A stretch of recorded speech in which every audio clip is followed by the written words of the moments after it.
All right, we are live.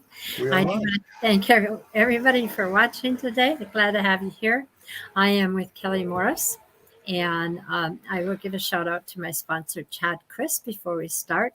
And he has a studio, and okay, that's really, I might have to shut my window. Anyway, in Edgewood, Washington, and you can find him on Facebook at Chad Chris or the Luscious Moss Studio there. He has an environment set up to record drummers and guitarists, and he does do other things. He's produced my music. So you can find him on Facebook, and that's all I have to say for him. You enjoy his studio. All right, Kelly. Uh, Hi, I'm glad you're with us today. We've already got 3 people on screen.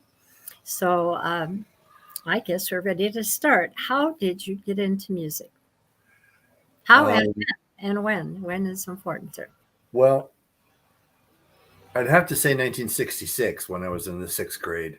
I had taken piano for a couple of years, and we were all enraptured by the British invasion and all that stuff. Yeah. But I never really thought that I would be able to play or perform music until I got a guitar. And but I didn't really expand on it until I got out of high school. So Mhm. when I was in the Navy is when I really started getting into it. Yeah. So how old are you then? Like in your late teens when you went in the Navy, right out of high school? Right out of high school, I was 18. Yeah, yeah.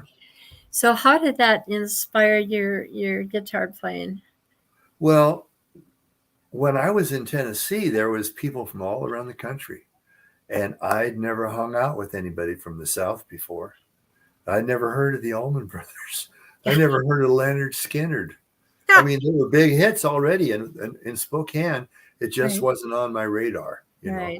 So Right. I got like a musical education from all these people, and it was like, we'd just hang out. We'd go from dorm room to dorm room. It's just like in the movies, except for we had to go up on the roof to smoke. So So where were you? Were you in the Army, Air Force, Navy? Navy, Ah, naval air. Tennessee. Why would they have a Navy? There's no Well, ocean. naval air is Oh, airplanes. yeah. Don't need it. I've never set foot on a boat. I was on a transport squadron and flew a four engine transport plane. You can't, it's like an airliner. So All right. I yeah. got it. Oh, thank you for your service. I do appreciate that.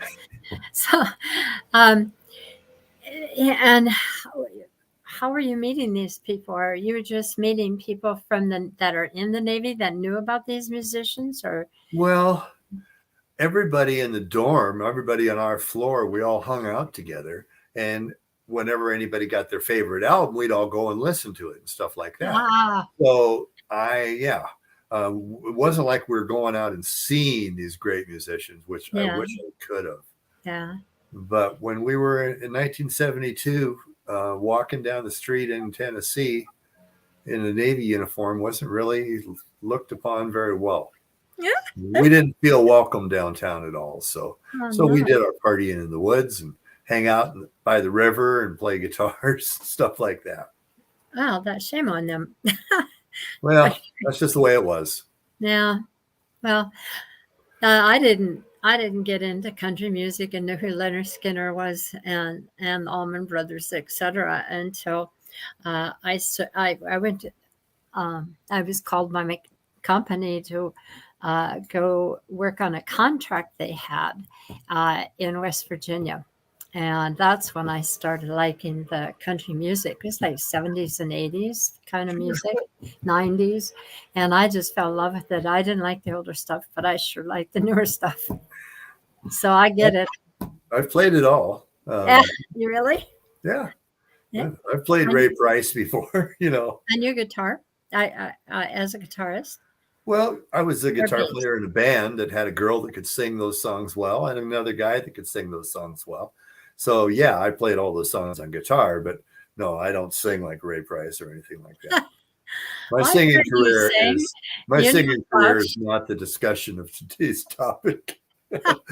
Well, I've heard you sing, and I liked it. So, you know, I've heard better, and Oh. I've heard worse, and I've heard a lot worse. So, I'll quote David Bowie. He goes, "Sometimes I can make nice sounds with my mouth." yeah, I like that. Yeah. Yeah. So I understand that for a while you had a band. It was your band, is that correct? Um, no, the band that I was in was a band called Fat Chance, and it was four big hairy guys, all in their mid-20s.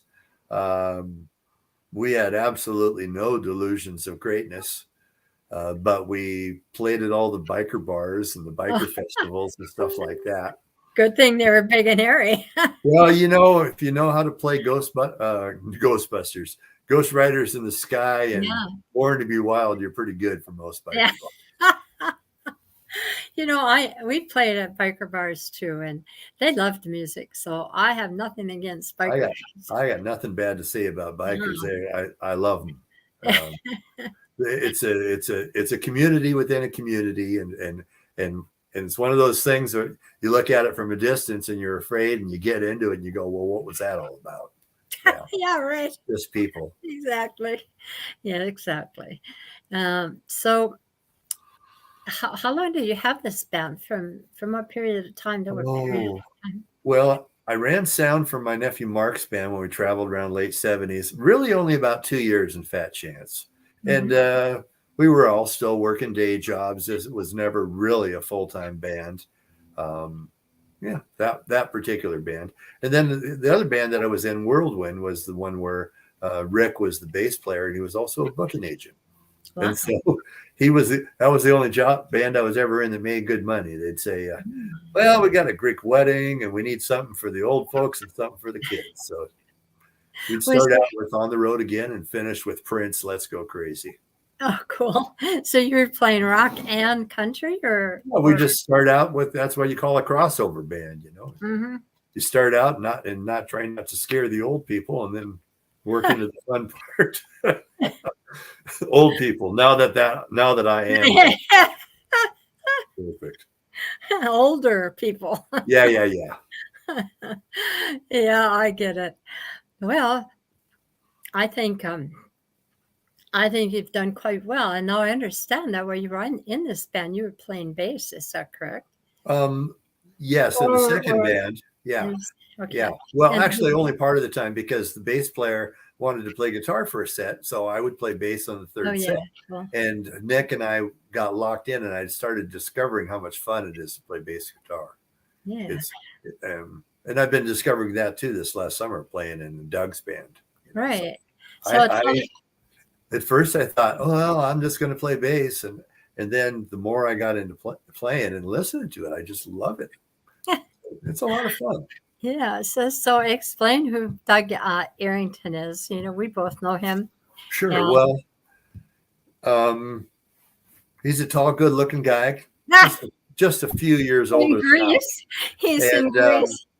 One night I was at an open mic, and a guy got up on stage that I did not know, but he played a song that I knew, and I knew how to play a special part, and I kind of mouthed to him, is it okay if I do this? And I went up there and played. Mm-hmm. And so later on, Douglas came up to me and he goes, can you just listen to something and play it? I said, well, most of the time, it helps if I know the name of the song or the chords, if I heard it once before, Yeah. So I started playing guitar with Doug at the open mics.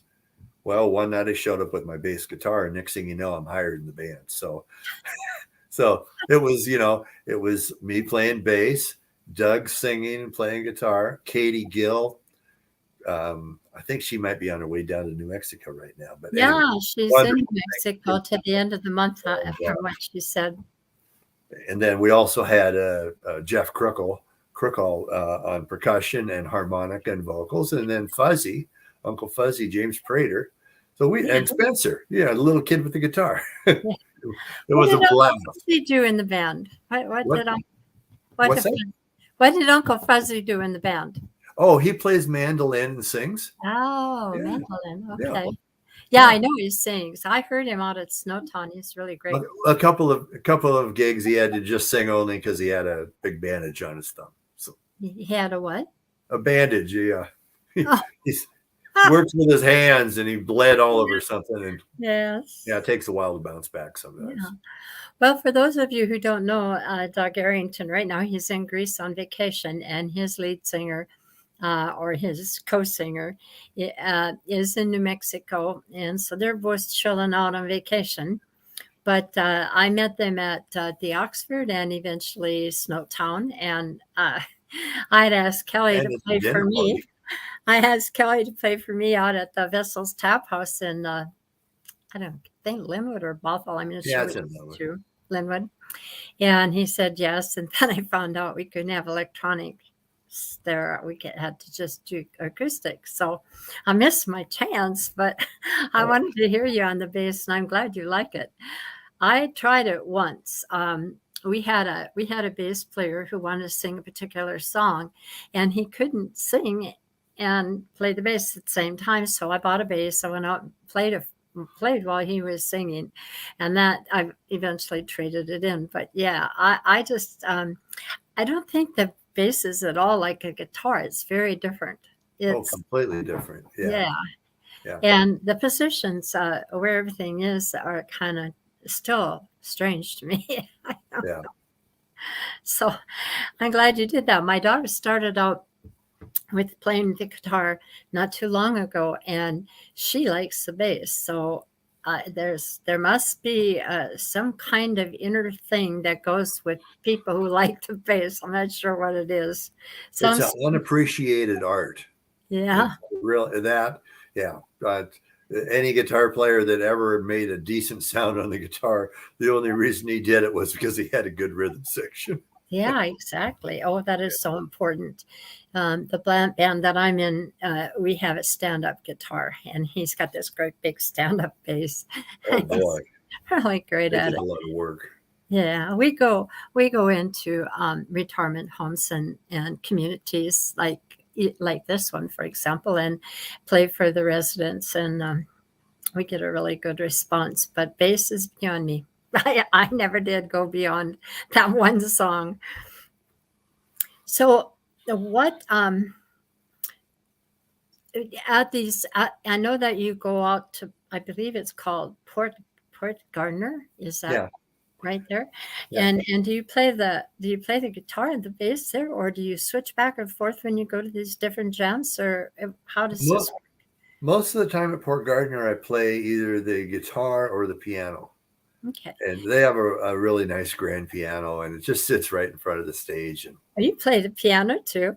of course, I Okay, so learned piano before I learned the guitar. yeah. I always encourage anybody that's going to start with anything to start with the piano, because it's like the Rosetta Stone. You can see everything, and it's very visual, you know. I tell Whereas, you, you know how it is on the guitar, where all the strings are overlapping. You're doing math in your head all the yeah, time. And, I'm right. Absolutely. I started out on a flute in the band, on a what? and a flute. Oh, Flute. And then from there, I moved on to accordion, and from the accordion to the piano. And then I had to try to figure out the guitar, and it's still hard for me to figure out where. I mean, I know all the notes and everything on the piano, but to try to figure out where they place on guitar strings, still mystery. sometimes doing the math and remembering lyrics at the same time can be challenging. Yes. Oh, That's amen why to that. one of the best things about me playing bass is I'm not really singing a lot, and I can just concentrate on playing the music. Oh, yeah. Playing bass and singing is hard. Yes. You're I guess. talking about the guy. Yeah, Yeah. it is hard because you have to maintain the rhythm. Whereas a guitar player, you can just strum right through it as you're Right. saying, la, la, la, you know, Right. piece of cake. Yeah. I didn't get very far with my strumming. I still just strum the chords to the, I know the music, I know the chords, and that's about it. And it's like, you're doing something fancy, listen to the lead. If you want something that's going to keep the beat with the drummer, listen to the bass player and the drummer. So when I go out there and I'm by myself, it's like, what do I do now? So you get that, right? Yep. So of all the music that you've done and that we've talked about so far, what kind of music I know you like all music, but is there anything in particular that you really kind of like a little bit more than the rest? That's a good question because actually, right now, I'm kind of starting to find my niche.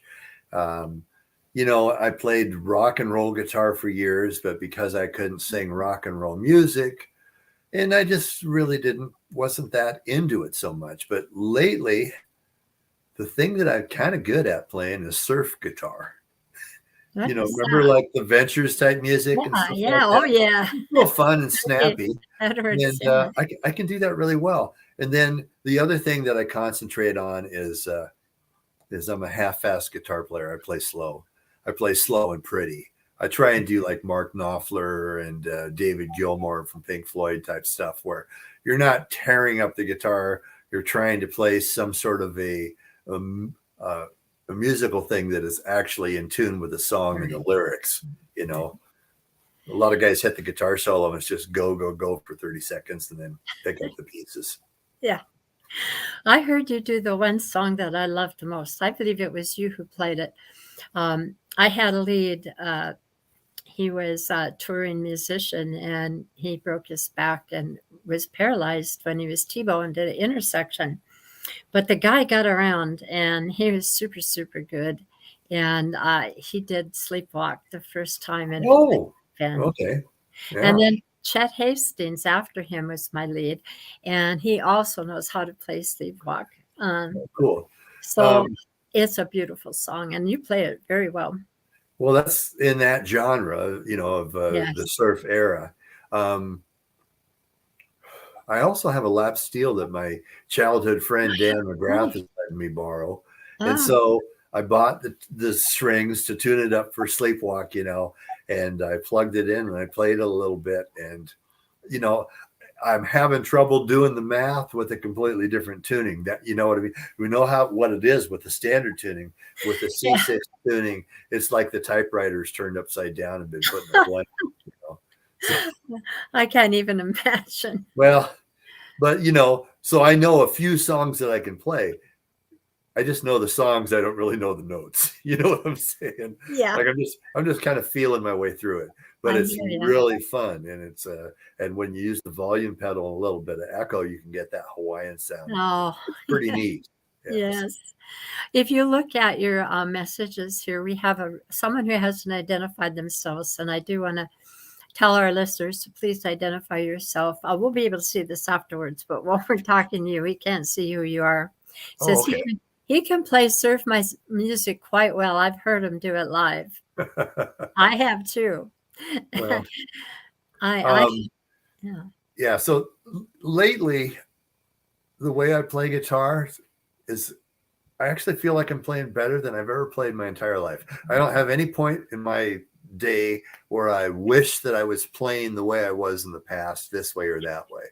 And I find that extremely fortunate, Absolutely. There's a lot of people our age that think, oh, things aren't the way it used to be. And, you know, but gosh almighty, I played the guitar sound I had last night at CCR. There was nobody there. Sounded just so perfectly clean and glassy. And oh man, it was like, I wish I had a recording, but Yeah, Glenn Doug. Ham left too early. So yeah, Don and Patty were there, and they're the ones that usually do Yeah. the videos. They left right as I was starting to play. So Well, Doug does. He knows sound. There's just no doubt about it. And it's always a pleasure to play on his system because it does sound good. oh yeah, that's a If you nice don't have that crowd making noise in the background, I'm sure it was really sweet. well, at that point, it's just like playing in your living room, which is, Right. I've had my absolute best performances ever playing for 5 people. Yeah. I played for, I think the biggest crowd I ever played for was maybe 1,000 people at a van convention in Moses Lake in the 70s. Cool. So remember when people used to van? They had custom vans, and they Yes. would all get together and Yes. ride like a biker club with 4 wheels and Yes. more money. Yes, absolutely. I do remember that. Do you remember when we first met? Do you know who we do you remember where it was? Well, I'm pretty sure it was at Stewart's. Yep, it Okay. was. Yeah. You came in and you're not a showman in the sense that you make your presence known. You make your presence felt very quietly. And the first time you started playing, I said, "Wow, this guy's good." So did Kurt. And right about the time you were saying, at that time, I believe you were saying that you were about to retire and you were going to devote yourself more to your music. Was that correct? Yeah. I'm like the retirement hero for my International Brotherhood of Electrical Workers retirees, because I get posting stuff on Facebook and I'm in 2 or 3 different bands and having a blast. And a lot of guys retire and they scream at the TV for 6 months and then they tip over. So, I'm doing better than most. True. Yeah, I always say that usually when people retire within 5 years, they're dead. I hope this isn't true. No, that's not a very comforting statistic. No, it's not. So, right after that, you had a retirement party. Yep. Is that correct? And Yeah. I can't remember whose place you were at. Was it, if it was yours, and you just invited musicians in, or how did Well, that it work? was in my house in my backyard over here in That's Mapatilla. it. Yeah, I And know. Right. I hired Doug, and I think Jamie Vandal came too, and my buddy Pete played drums. Pete was one of my apprentices, Pete Marshall. He's in another band with Doug and the Barella brothers. And Pete was an apprentice when he worked for me, but now he's a big kingpin at this other company, and I'm just so proud of him. He's like my little brother, and not to mention he's a really, really good drummer musician. So, All right. We do have another comment. Do you see it there? oh yeah. I was in a bar once, and a girl leaned over and she said, "Buddy, you look like Macho Grarks." I said, "Have some more tequila, honey." Yeah, that's okay. I mean, I behave better than Groucho. Yeah. Yeah, And he's I've kind never of a seen you with a scoundrel cigar. a little bit, but if growing a magnificent mustache was a career choice, I would have followed it, but it's not. Magnificent mustache. I like that. No. Who I did think the that last time I drawing? had it shaved off was when my child was born 36 years ago. Oh my gosh. Yeah. Who drew that picture of you? That pencil sketch. I love Well, that. that's mine. That when yeah. We always had to sign things at work, sign safety forms, sign stuff like that. And once everybody started calling me Woody instead of Kelly, I just started using the little Woody signature. And I mean, I can do it in about 2 seconds, and it looks just like me. It does. It does. So, It's so cute. Yeah. So, yeah. Where did you work? Was it Boeing? I spent a lot of time working at Boeing. Never for Boeing, but as a contractor doing construction in the factory. Yeah. And there is pretty much nowhere in the Boeing factory that I have not been in Everett. Yeah. I mean, on top of all the buildings and all the power things, all the tunnels, it's been fantastic. It's like the Discovery Channel with a job, with a paycheck, with a Discovery Channel with a paycheck. That's it. I hear you. Oh, what is the name? By the way, this is kind of off subject, but I was just thinking about Doug Arrington. What is the name of his band?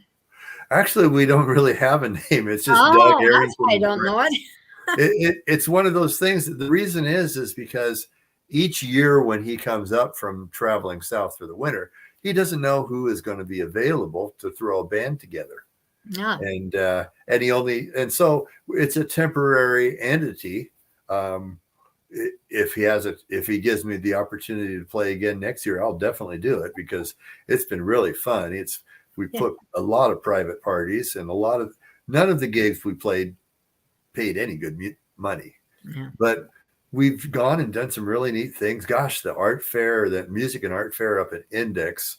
Yeah. I swore I was in Sweden, man, or Switzerland. I mean, it was just so gorgeous. Yeah. I've not had a chance to hear them, and I want to. I can't remember the name of the lady that sings with him, but I Katie. want to interview Katie. That's it, and I want to interview her when she gets back from New Mexico. But yeah, he rearranges a lot of the older songs that he does. He rearranges and recomposes the music. And he makes it slower, a little faster, a little slower, whatever, because he said that the words on a lot of the songs out there, you can't understand them until you slow it down and really listen to them. That's a good quality that he has, where he can hear a song and he can hear how he would like it to be. Right. Which is a lot better than what we did in the 70s, when it didn't sound just like the record, or didn't just sound like Eddie Van Halen. You were out of a job. Right. Exactly. Yeah, he also said, he corrected this again to elaborate more on it, but he also said that he only plays with the best players. He likes people who can follow all of that and are good enough to be able to pick it up pretty relatively fast. So that's a compliment to you. Well, yeah, considering we only had one practice before we played our first gig. It was, and then Doug and Katie and I did 2 hours at the daycare center up in Lake Stevens, celebrating their 30th anniversary. And I was just recovering from COVID. I was leaning up against the wall so I didn't fall over, and it was a bifold door. And all of a sudden the door buckled. I almost went into the closet with my guitar. Good time. Yeah. That kind of is a segue into COVID. But before we get to that, Doug Arrington gave a dinner party that he gives for all area musicians that he knows once a year. And I went to that party, and he does it like a fancy hotel. I mean, it is super. Food delicious. And he has his waiters put on coats that look like serving waiter coats, and you were the waiter that waited on us, and you made our day. Well, there was 40 people there in the 2-bedroom condo. And a little room. Yeah. And they piled a bunch of furniture in the back room, and we set up all the folding tables. I was terrified to do the serving, but after a while I determined that when you bring stuff, they're happy to see you. Oh, yes, absolutely. And not to mention, I got to meet and talk to everybody there. I was scared, but it turned out to be a really gratifying experience. Absolutely. I know we were sitting out on the porch, and because he knows we're both kind of shy, and it takes a little for Kurt to get the feel of the crowd and talk, because he's a quiet guy. So he put us out on the porch. It was nice. Yeah. Yeah. Right. Anyway, he minus the sense of humor, but anyway, we were out on that porch, and we were feeling a little excluded, and people would come by and sit with us and talk and then leave and then come back. And it was a beautiful place to be. Nice. It was warm and it was cool out there. And Kelly came in to make us feel welcome the whole night. So that was a fantastic dinner. And I think it's a trend that people should do more often. Absolutely. Invite friends over and play music live and talk to each other, get in the same room. Yep. You can't film the shared experience and experience like it. You're there. You know what I mean? Shared experience is you look at somebody and go, holy crap, I can't believe we're both seeing this. This is really happening. It's great, Well, that night after we were served a variety of alcohol, everybody he cleared out all and it was good. I mean, expensive alcohol. I couldn't deal with it, but people that drink enjoyed it. So we thought there wasn't anybody drunk or obnoxious or anything like that. Yeah. And they cleared out all the tables out of the living room and all the chairs and set up folding chairs, and we all played. And of course, I was one of the last ones to go. I'm sure Doug wanted to throw me out, but I was having such a good time. We played right up to the end. So yeah, I know. I went to the other one earlier in June. He has 2 parties per year. And not all the same people go to the parties, but because I got to be a server, I got to get 2 free meals, which was pretty cool. But the first party, I took my battery powered amplifier and wound up playing lead the way Bill did the other night there. And I played until the batteries died. So I was kind of actually glad not to have to play guitar that much this Yeah. time Yeah. and to just be able to serve and hang out. It was a lot of fun. Enjoy it. Yeah, it was. So, and I think that's one of the things that define these area musicians. And one of the reasons why I put this Matured Musicians Group information out here, because, we're all family. Like any other family, we have our disputes and our, fallings out, but we also have a lot of good times and really enjoy each other's company and enjoy playing with each other. So that is part and parcel of being a musician, I believe.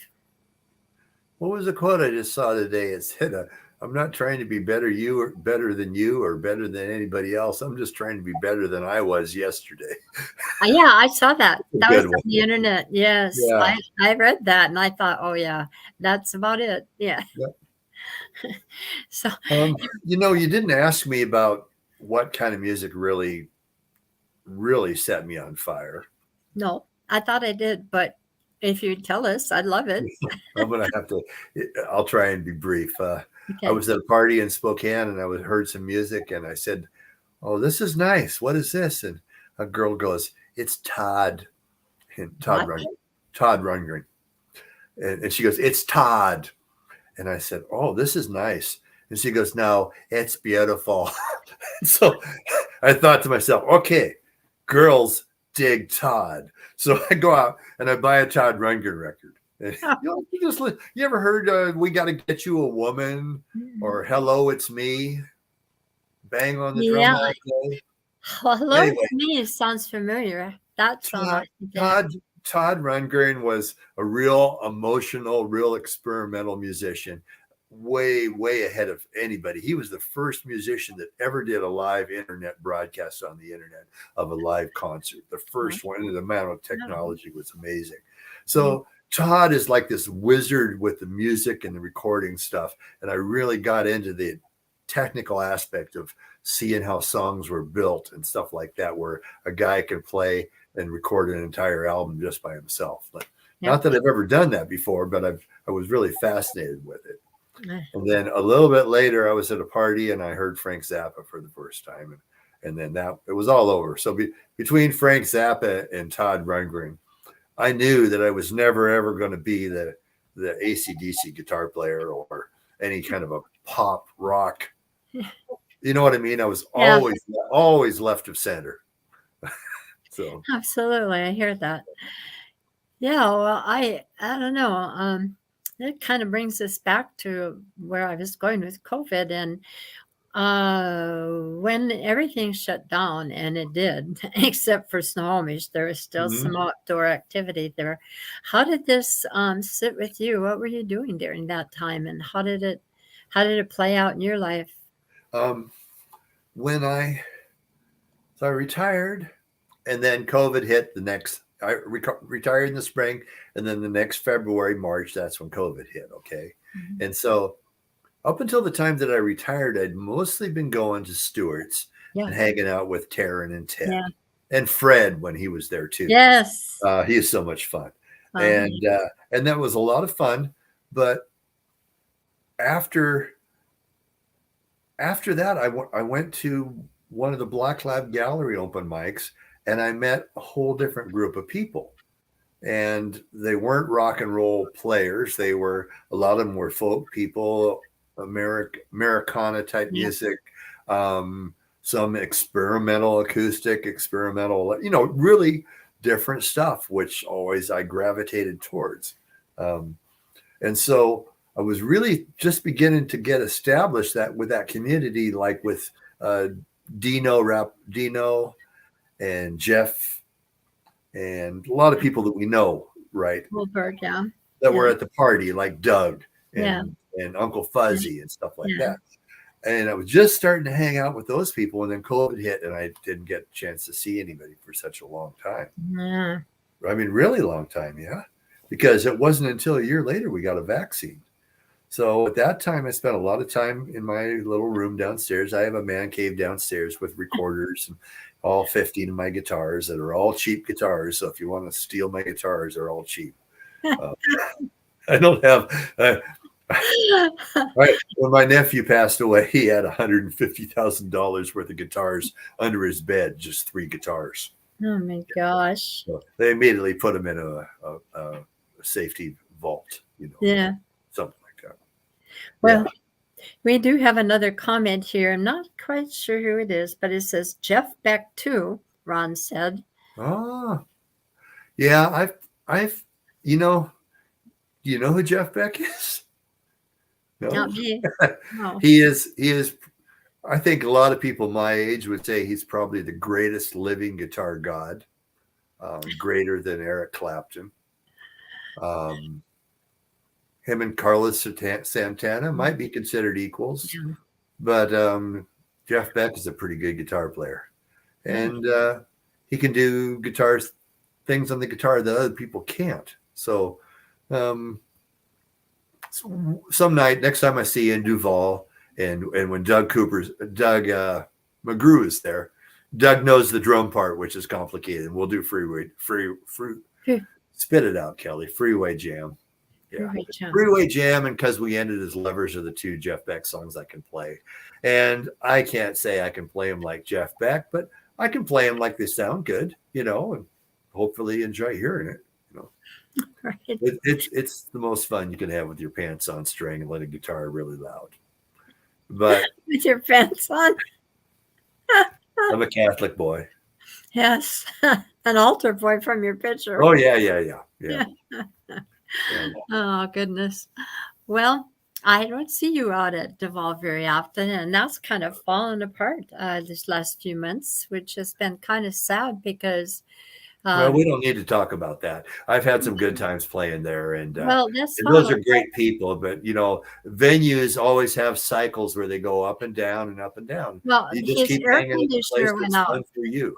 The reason that this happened is the air conditioner went out.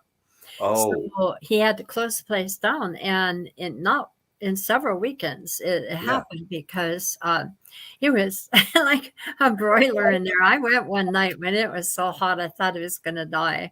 No. But yeah, he's had some problems with that. So, but hopefully it'll start up again this winter. So anyway, but yeah, I haven't seen you out there. I haven't seen too many people. And then this last 2 months with all this heat and his problem, it's just been hard to do. So I've been hanging out at the Oxford and CCR every now and then. But I do have to go to Port Gardner.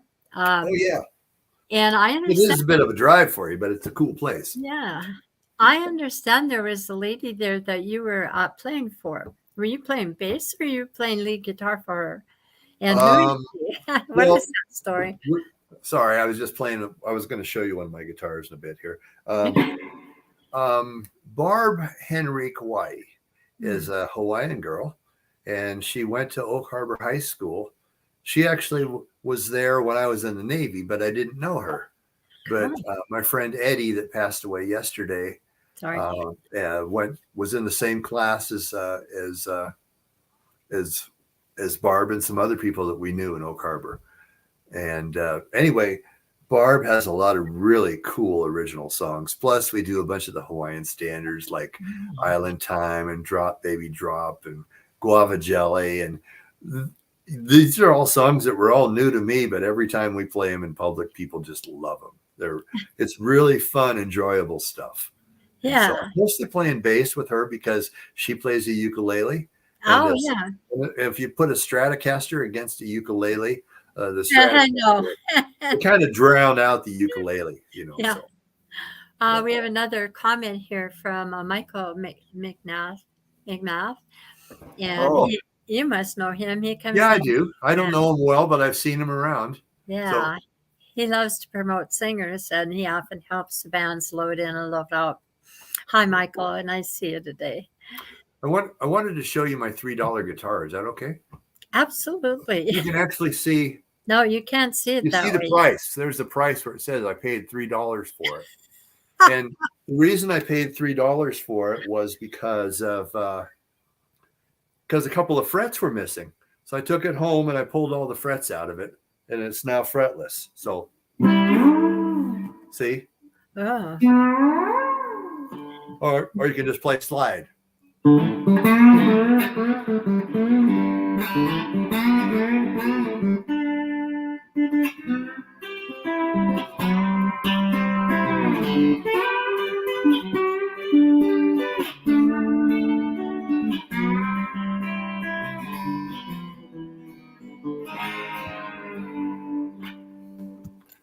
Pretty nice for $3. Yeah, I was trying to get you in there by yourself, and I couldn't do it. Shoot. Yeah, I was trying to. That's all right. I was trying to wanted get to you show on you there that. so they could see you better. If I'm the king of anything, Joy, I'm the king of making cheap guitars sound good. So, Well, that was pretty. yeah, I got my $3 guitar there. I have my my fretless bass here. I paid $118 for that, brand new, 20 years ago. And then I have. Wait. I got a question on the fretless guitar. How in the H do you know where you are when you're playing it? Lynn Sorensen does fretless, and I'm like, what are they doing? How do I know where to go?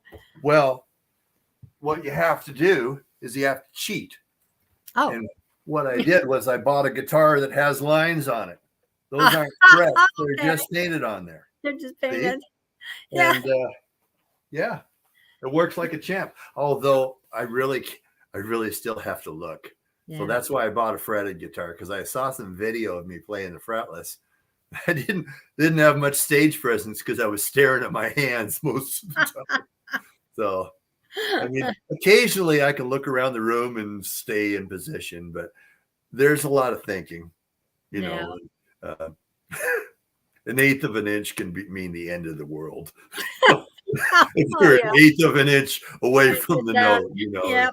Oh yeah. Sounds like trash. I have, you know, when I'm doing some of my songs and there's a B minor in there, you know what that chord is like on a guitar. And I don't do bar chords. So I've got to catch that and catch it in the right place, or otherwise it goes, oh, you don't know. That sound is awful. Yeah. So I get that. So we got somebody here who commented, says, Kelly is a fantastic musician in person. Oh, they don't know me very well. No, I know you, not fairly well. I think you are. Yeah. So. Yeah. Anyway, you were showing me guitars. There was another one you were just picking it up when I asked you. So this is remember last January when I ripped my hand open and bled all over. I remember this guitar because it's like mine. Yeah. That looks Fender Spire. It's a beautiful guitar, and so I was playing Won't Get Fooled Again, and I tried to do a Pete Townsend windmill, and I looked down, and the left third of my right thumb was the nail was sticking straight up in the air. That happened on a Duval, didn't it? You were there. Yeah, I was there. I bled all over the place. There wasn't a single band-aid in the entire restaurant or bar. And then you got up and played in spite of it. I tried to play. I wrapped a paper towel around it and tried to hold onto a pick, and then it was all over. But I healed up good. My thumb's been smashed before, so yeah. At the time that it happened, Joy, I thought, this is fantastic. I'm bleeding all over my guitar, and I'm going to get so much attention. I don't have to have any talent or anything like that. All I got to do is bleed on stage to be the star of the city. So, well, the show must go on, you know. Yeah, well, self-centered guitar players. Oh, well, that's what it takes, I think. So anyway, there was one more guitar you're going to show us. Oh, that's a guitar. What is that? Is that a Squire? It's a Chinese guitar. It's an off-brand, but it's a fine instrument. Yeah, it looks like my Squire.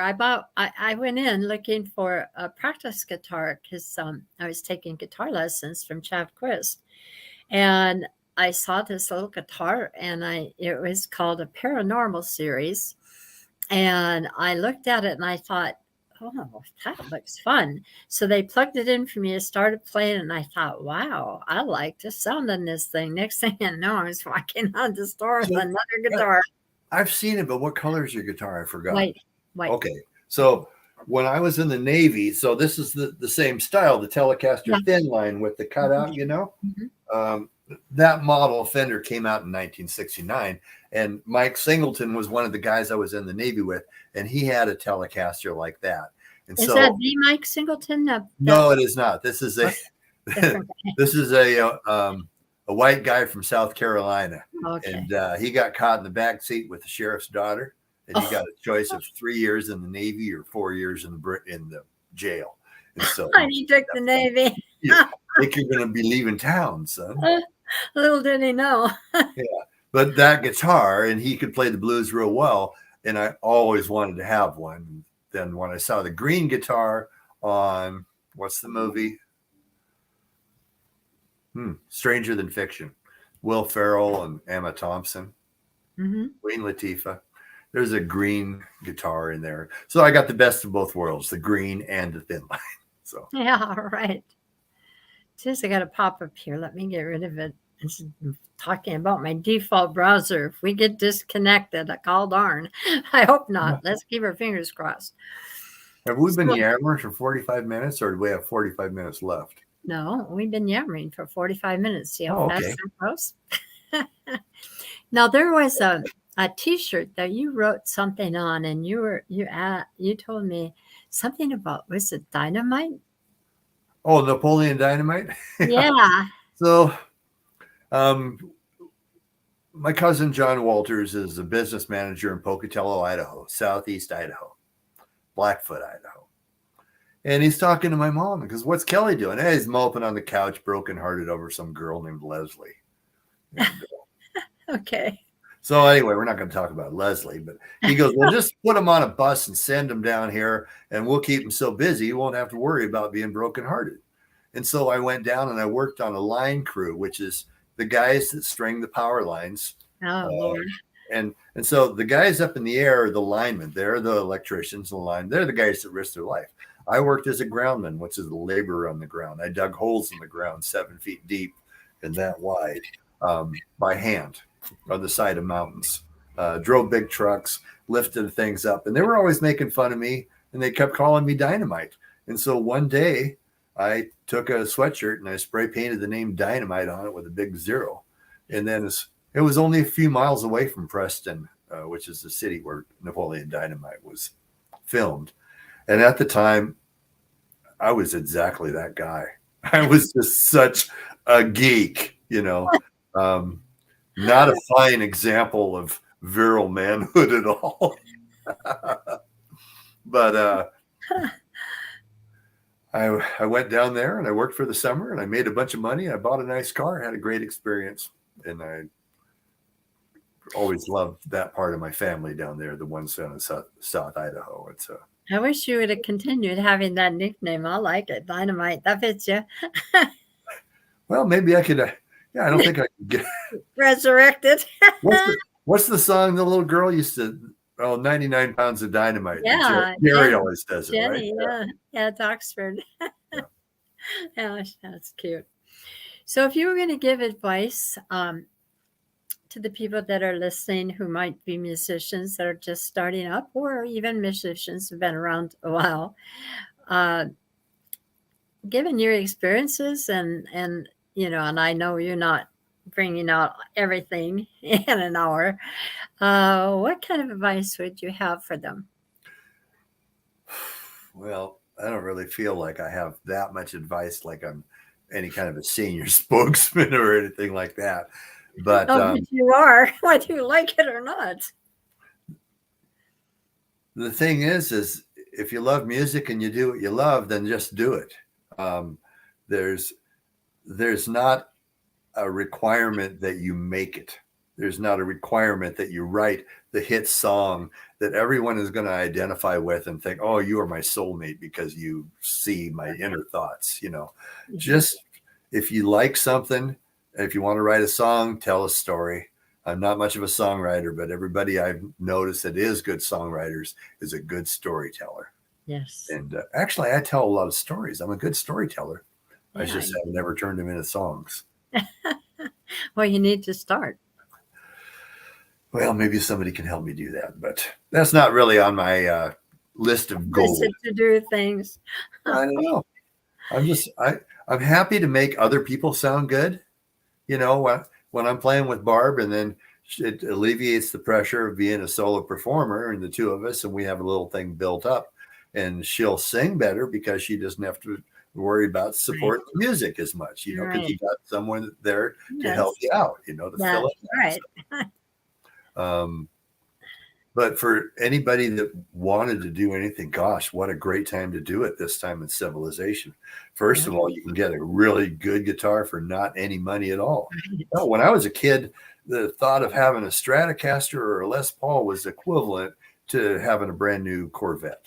Yep. You know, I mean, it was an unattainable dream for a young dude. And nowadays, great guitars for hardly any money. And YouTube is so fantastic. All the stuff you can learn. And then there are all the other things for learning Chordify.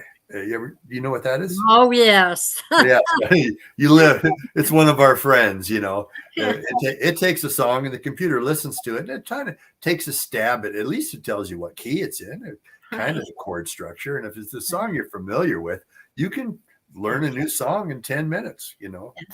Back in the old days when we used to put the record needle down and you'd listen to it and you try and understand what Robert Plant was saying. And I mean, it was a heyday when cassette tapes came out and you can pause them and rewind, or where you can set the numbers and know where you had to rewind. That was fabulous technology. Right. Yeah. Well, yeah, I think everybody. Technology-wise, it's a great time to learn how to play music. Guitar tabs and Chordify. Yeah. Yeah.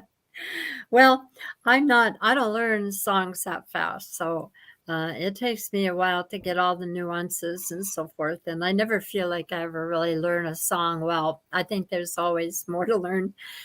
But yeah, those are definitely something that I use. Right now I'm working on a song that was put out, I'm not sure exactly when it came out, called Jose Cuervo.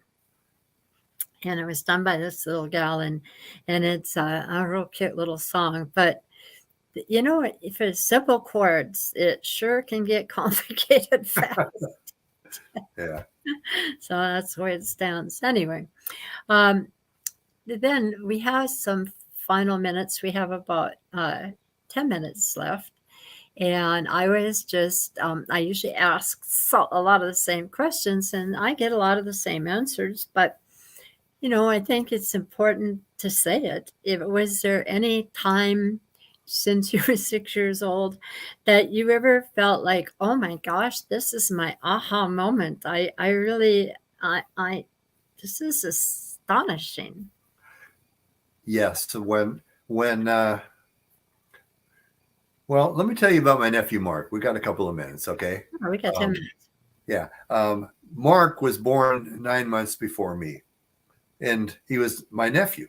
He was 9 months older than me. And so I asked my mom, I said, Mom, what happened? I said, you became a grandmother for the first time, had a glass of wine, and 9 months later had a baby. So I used to tell Mark that I kind of owed my existence to him, because if he hadn't been born, anyway, that's just part of it. Anyway, Mark grew up in a better neighborhood than me and was a little more well off and had all the guitars and the stuff that all the cool kids had in 1968. He played for my St. Aloysius High School grade school dance in the 8th grade. And so out of high school, he put a band together in 1976. We've been out of high school a couple of years. He had a band called the Starbucks Band. Turned out Starbuck was used by another band, which is the band that did Afternoon Delight. Oh, I love that song. Yes. So he changed it to the Starbucks Band. And we traveled all around playing. We had a big PA system and a really nice Tapco mixer. And I was a really good sound man. I knew how to make a band sound good. And I knew all the guitar solos by heart. And I could have my hand on the echo and hang the note out at the end with a long phrase, or if he's playing real fast, dialed back on the echo. I love being a sound man, and I love seeing how a room full of people can be affected by a singular event, music being played well. you know. And I thought, well, this is something good in life, you know, because really up until that point, growing up in the 60s with the nuclear raid scares every Wednesday at noon and all that stuff, and the Vietnam War, and wondering if when I got out of high school, am I going to have to go to Vietnam and die like the kid down the street? It was, we were looking for something good in the world. And I noticed that when you can get a room full of people doing the shared experience, that's a good thing. And so occasionally they would let me get up and play the guitar solo on LaGrange by ZZ Top or something like that, or something easy, you know. Yeah. And then also traveling with a bunch of musicians and spending all that time in the hotel rooms and watching them learn songs and helping them figure out songs. So it was a real good education for me to learn how to do stuff. Absolutely. Learn how to troubleshoot electrical systems, because yeah. And if PA goes out, man, it is on you. We want to dance. We want to dance. You better get some music on. That's right. I don't care if you have to rub two sticks together to generate the electricity. Amen. Yeah. Kurt's a sound man, and he's done it professionally, so he's pretty good at it. And that's one thing when I walk into anybody's jam or whatever, if that sound isn't right, I don't go back. I grew up listening to baseball game horns, you know, those big, yes, from the 40s, you know, with a Bogan amplifier. It sound terrible. You know, sound like an AM radio. I was going to tell you that song choice wise, a lot of times the songs that I try and play at open mics and stuff like that are songs that I love that nobody else has ever experienced, you know. And so I'll try and present it in a way so that someone will say, wow, that's a cool song. Did you write that? No, I didn't. You've just never heard it before. And there were songs that I wanted to play at band practice. Now it's too weird. So, you know.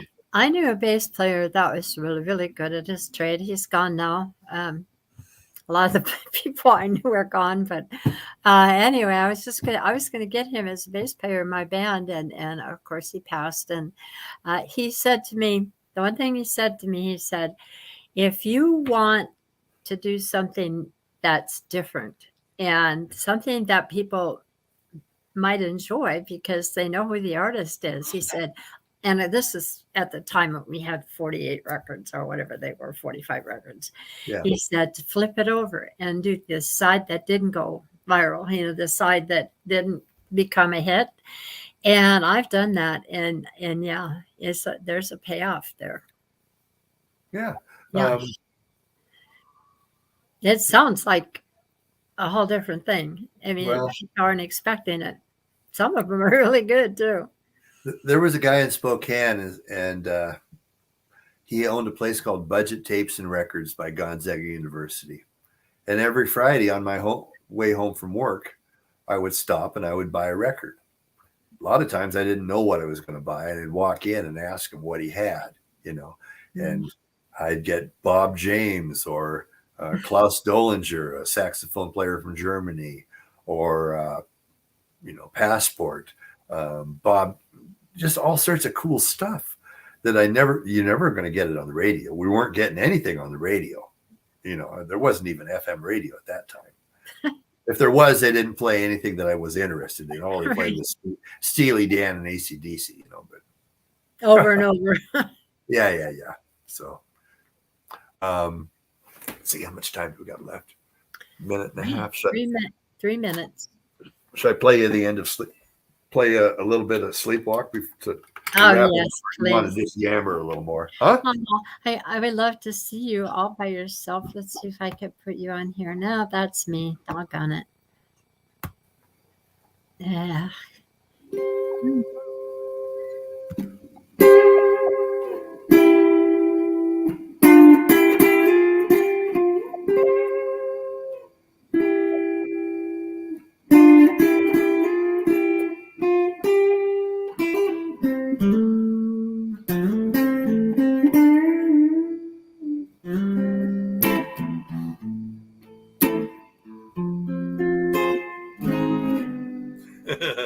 That's beautiful. I really like that song. That one, and there was one that the Ventures did, really well known, and I Oh, can't think of what it is. Pipeline or Walk Don't Run. So Not, one's or, yeah. yeah.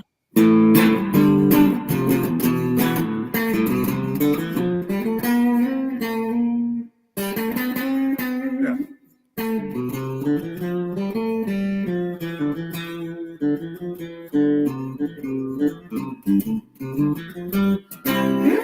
That one. Yeah, that one. I love it. Thank you. I appreciate that.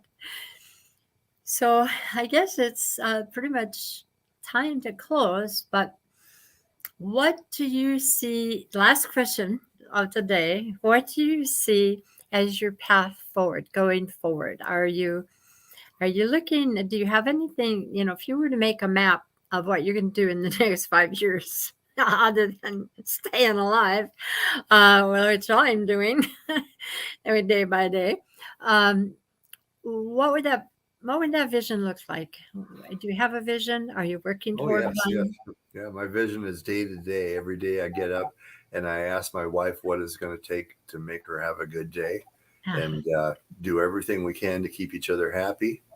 And if I have time, I'll play music. But um, Irene has been my wife for 37 years, and we've been together for 40. And she's just this. I never loved her more. That I you know. met I her. know music is a big deal and all that, and that's what you want to talk about. But You going met her forward, at a gig, my did you plan. not? Did you Yeah. not meet her at a gig? What's that? Didn't you meet her at a gig? Not actually. I met a guy that wanted to know what chord I was playing in the Bruce Coburn song. We became friends, and he introduced me to her. Ah, So Irene or Mrs. Woody. yes, I met her. You introduced her to us. She's Yeah, a lovely lady. So that ends our broadcast. It's 3 o'clock, but I do want to thank you so much, Kelly. I appreciated you coming on. I appreciated your story. And I hope to see you out there, and I hope to have you on stage with me. I'm looking forward to that. And give Kirk a hug for me. I So will. Thank you. tell You him to take thanks for knocking off the leaf blower. Okay. All right, kid. I'll see you later. All right, Kelly. Bye bye. Well, that's it for today. I do want to thank everyone who tuned in today, and definitely Kelly.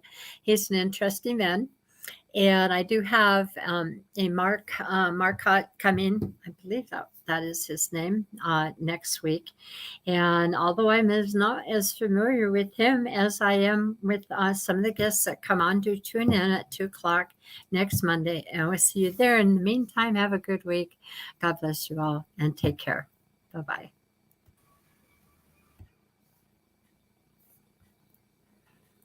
Ending broadcast.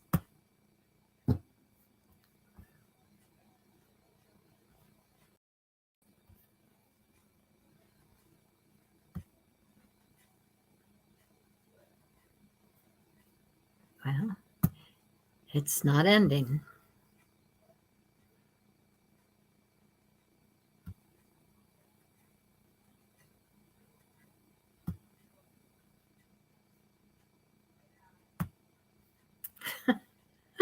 Oh my goodness. Bye, everybody.